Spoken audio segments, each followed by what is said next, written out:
Halo semuanya, selamat datang di sebuah film bencana tahun 2015 yang diangkat dari kisah nyata, ditulis oleh John Karariki dan disutradari oleh Roato, di mana menceritakan tentang sebuah bencana tsunami yang begitu besar yang terjadi di Norwegia diakibatkan oleh longsornya gunung bersalju di sana. Walaupun sebelumnya sudah ada seseorang yang memperingatkan atas bencana tersebut, tapi sayangnya mereka semua tidak mendengarkan peringatan itu. Nah, gimana kisah dari film ini? Gak usah lama-lama lagi, langsung aja kita ceritain filmnya.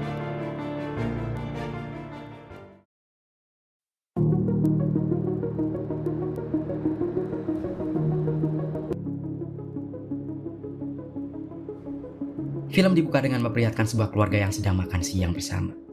Sang suami bernama Christian, istrinya bernama Idun, kemudian anak laki-laki bernama Sondre, dan si kecil bernama Julia. Mereka semua akan segera pindah dari sana. Pindah ke suatu tempat yang lumayan jauh dari sana. Sebelum itu, Christian pergi ke kantornya terlebih dahulu. Dia bekerja di pusat pengawasan gunung yang berada di pulau itu. Hari itu, keadaan gunung di sana terlihat normal. Tak ada apapun pergerakan yang mencurigakan. Semua berjalan sebagaimana mestinya. Di kantor, mereka semua mengadakan perpisahan untuk kepergian Christian. Karena memang hari itu adalah kali terakhir Christian bekerja di sana. Ketika Christian sedang merapikan peralatan kantornya yang akan dibawa pulang, tiba-tiba terjadi suatu pergerakan di gunung yang terlihat sangat aneh. Gerakannya tidak terdeteksi, tapi semua alarm menyala. Di rumah, Christian merasa terus saja memikirkan pergerakan gunung yang aneh tadi. Dia terus saja memantaunya dan merasa sangat cemas. Tapi untung saja istrinya menenangkannya dan berkata kalau tak akan terjadi apapun pada gunung itu. Mereka pun kembali mengemasi barang-barang dan kemudian berpamitan kepada para semua tetangga.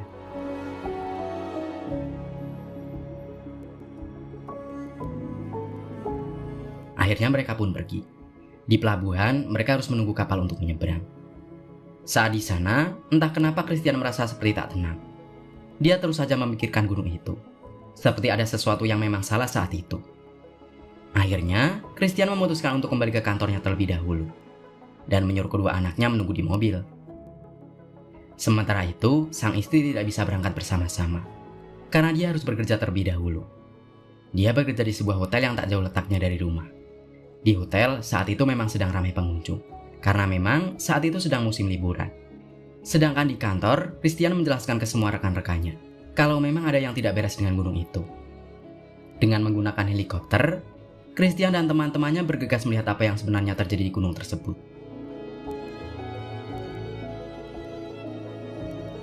Christian dan temannya memasuki celah-celah gunung dengan sangat hati-hati. Mereka juga terus berkomunikasi dengan orang di kantor untuk memantau keadaan. Christian dan temannya menemukan gulungan kabel alarm di sana. Tapi ternyata benar, gulungan kabel itu telah terputus. Disimpulkan, memang ada pergerakan di dasar gunung itu yang membuat alarm sebelumnya menyala. Christian juga meyakinkan bosnya untuk memberikan peringatan dan kemudian mengevakuasi semua orang yang ada di kota. Tapi sang bos tak menyetujuinya karena menurutnya akan menimbulkan kepanikan yang luar biasa. Ditambah, para turis yang mengunjungi kota saat itu sedang ramai-ramainya. Christian tak bisa melakukan apapun karena putusnya kabel itu memang belum terlalu cukup bukti untuk evakuasi semua orang yang ada di sana. Dia pun pergi, dan ternyata anaknya sudah tak ada di mobil. Mereka pergi ke tempat kerja ibunya. Akhirnya, Christian memutuskan untuk pergi keesokan harinya. Karena sudah tak ada lagi kapal untuk menyeberang. Julia memilih untuk tidur bersama sang ayah, sedangkan Sondre yang memiliki hubungan kurang harmonis dengan ayahnya, memilih menginap di hotel di mana ibunya bekerja. Malam itu semua berjalan seperti biasanya. Christian terus memandangi gunung itu dari rumahnya, kemudian kedua teman kerjanya tidur di stasiun pengawasan. Istrinya bekerja, dan Sondre bermain skateboard di basement hotel itu. Di saat teman Christian sedang mengawasi gunung itu, tiba-tiba alarm menyala. Dia langsung berlari membangunkan temannya yang lain. Dia memanggil kedua temannya yang tidur di stasiun pengawasan, dan memperlihatkan alarm gunung itu yang menyala. Akhirnya mereka berdua memutuskan untuk memeriksa langsung masuk ke celah-celah gunung itu. Dengan pengalamannya, Christian merasakan ada suatu gerakan yang terjadi di gunung itu. Dia juga melihat segerombolan burung yang terbang pergi dari gunung. Sementara itu di bawah sana, tiba-tiba saja terjadi gempa yang begitu dahsyat. Batu-batu dari atas mulai menjatuhi mereka berdua, dan membuat mereka terjebak di bawah sana.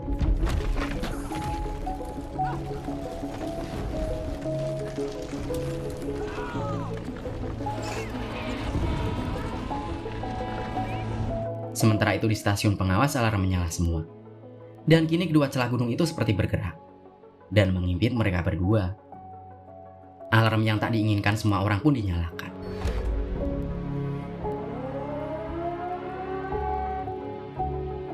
Program evakuasi seluruh orang dari kota pun dikumandangkan.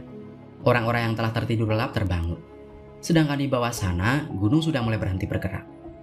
Tetapi kemudian gunung itu benar-benar roboh dan jatuh menuju lautan, yang menimbulkan gelombang air yang sangat besar.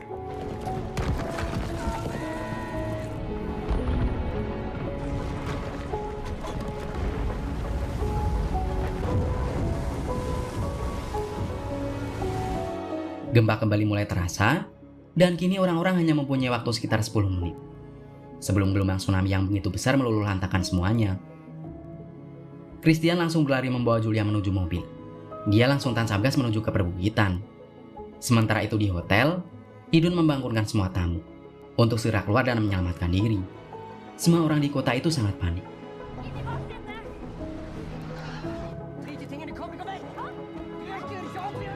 Idun kemudian menelpon suaminya. Dan Christian pun menyuruhnya untuk pergi ke tempat yang lebih tinggi. Orang-orang terlihat sangat panik. Mereka segera menyelamatkan dirinya masing-masing, meninggalkan harta benda yang tak berarti apapun dibandingkan nyawa. Gelombang tsunami yang begitu besar benar-benar menuju ke arah kota. Di hotel, Idun menyuruh semua tamu menaiki bis. Tapi Sondre tak ada di sana. Dia pun mencarinya ke kamar Sondre. Sedangkan di luar, Christian terjebak macet. Semua orang di kota panik dan berhamburan keluar, membuat kemacetan yang begitu panjang. Waktu tersisa 4 menit sebelum tsunami itu datang. Akhirnya, Christian memutuskan untuk keluar dari mobilnya. Dia juga menyuruh semua orang untuk meninggalkan mobilnya masing-masing dan berlari menuju ke tempat tertinggi di sana. Mereka pun berlari meninggalkan mobilnya masing-masing, yang kini sudah tak terpikirkan sedikit pun di benak mereka. Sementara itu, Sondre tak kunjung ditemukan. Mereka hanya punya waktu 1 menit sebelum tsunami itu menerjang. Semua orang berlari sekencang-kencangnya, tapi tsunami besar itu kini sudah ada di hadapan mereka. Christian lalu menitipkan anaknya kepada temannya. Dia berniat menyelamatkan seseorang yang tersangkut mobil. Dia membantu wanita itu berjalan, namun tsunami yang begitu besar sudah dekat di belakangnya. Christian sadar dia tak akan berhasil. Dia langsung masuk ke dalam mobil dan memasang sabuk pengaman. Christian dan wanita itu akhirnya diterjang oleh tsunami yang sangat dahsyat, membuat mereka terpontang-panting di dalam gelombang.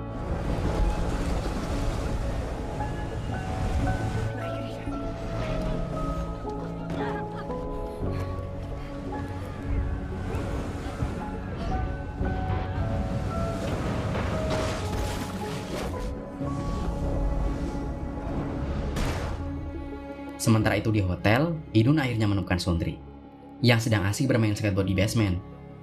Saat mereka keluar, tsunami besar sudah ada di hadapan mata. Tak ada lagi kesempatan bagi mereka selain masuk ke dalam hotel.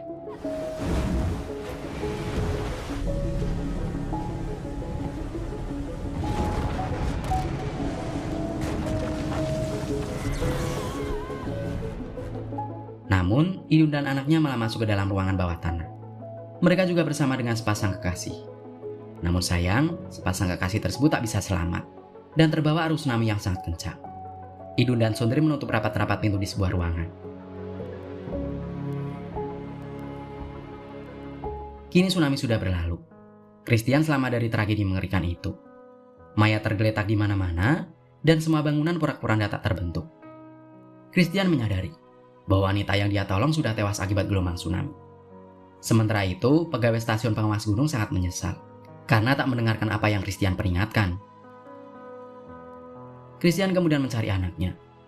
Untung saja Julia selamat karena berhasil sampai di bukit tertinggi sebelum tsunami itu datang.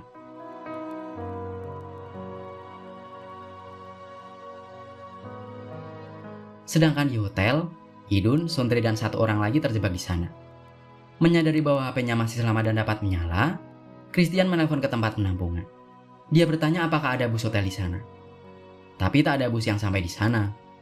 Christian percaya bahwa istri dan anaknya masih hidup dan terjebak di hotel. Dia pun berniat pergi ke kota dan menuju ke hotel. Julia dititipkan bersama temannya. Mengerti dan menyadari bahwa sang ayah akan menyelamatkan sang ibu dan sang kakak, Julia pun menurut untuk ditinggalkan sang ayah.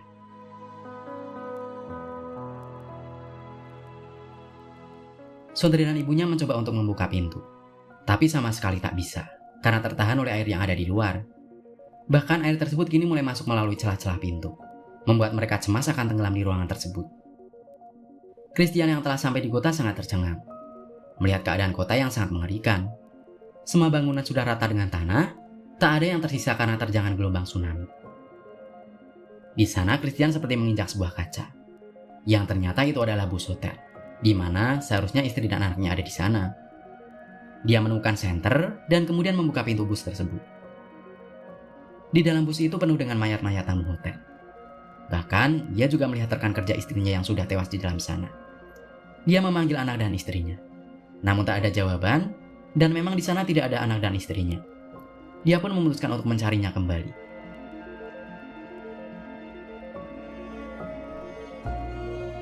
Di dalam hotel, Idun dan anaknya bersama satu orang lagi sudah benar-benar akan tenggelam.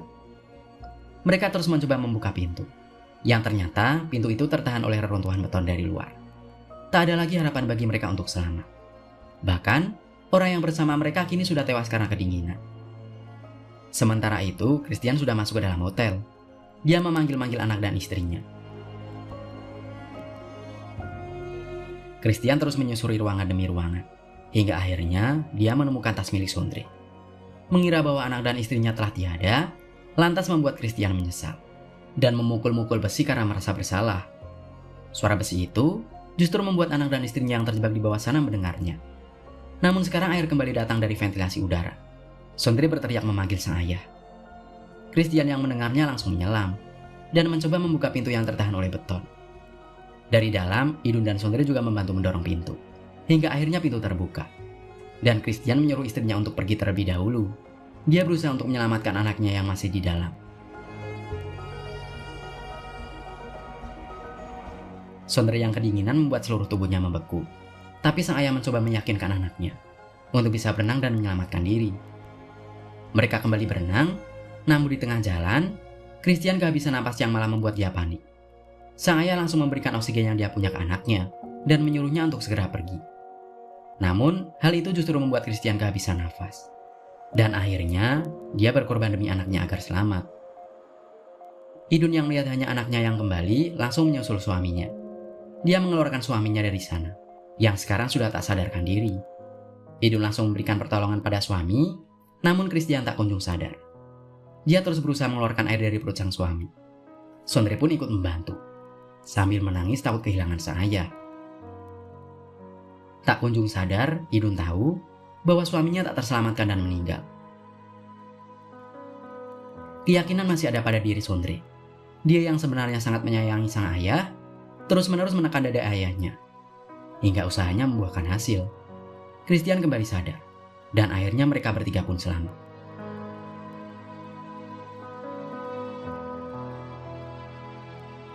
Di penampungan, Julia terus berharap menanti kedatangan ayahnya.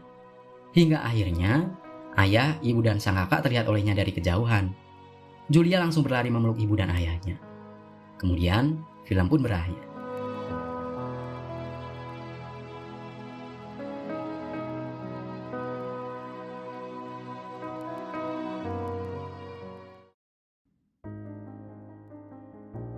Cinta dari ayah memang kerap kali tak diperlihatkan.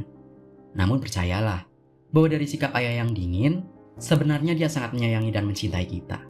Dari kita di dalam perut, bahkan hingga sampai sekarang ini. Nah, kalau menurutmu, pesan moral apa yang dapat kita petik dari film ini? Dan seperti biasa nih, dari 1 sampai 10, berapa nilai yang mau kamu kasih buat film ini? Tulis pendapatmu di kolom komentar ya. Sekian cerita film kali ini, semoga kalian suka dan terhibur. Sampai jumpa di cerita film selanjutnya. Mimin pamit, dadah.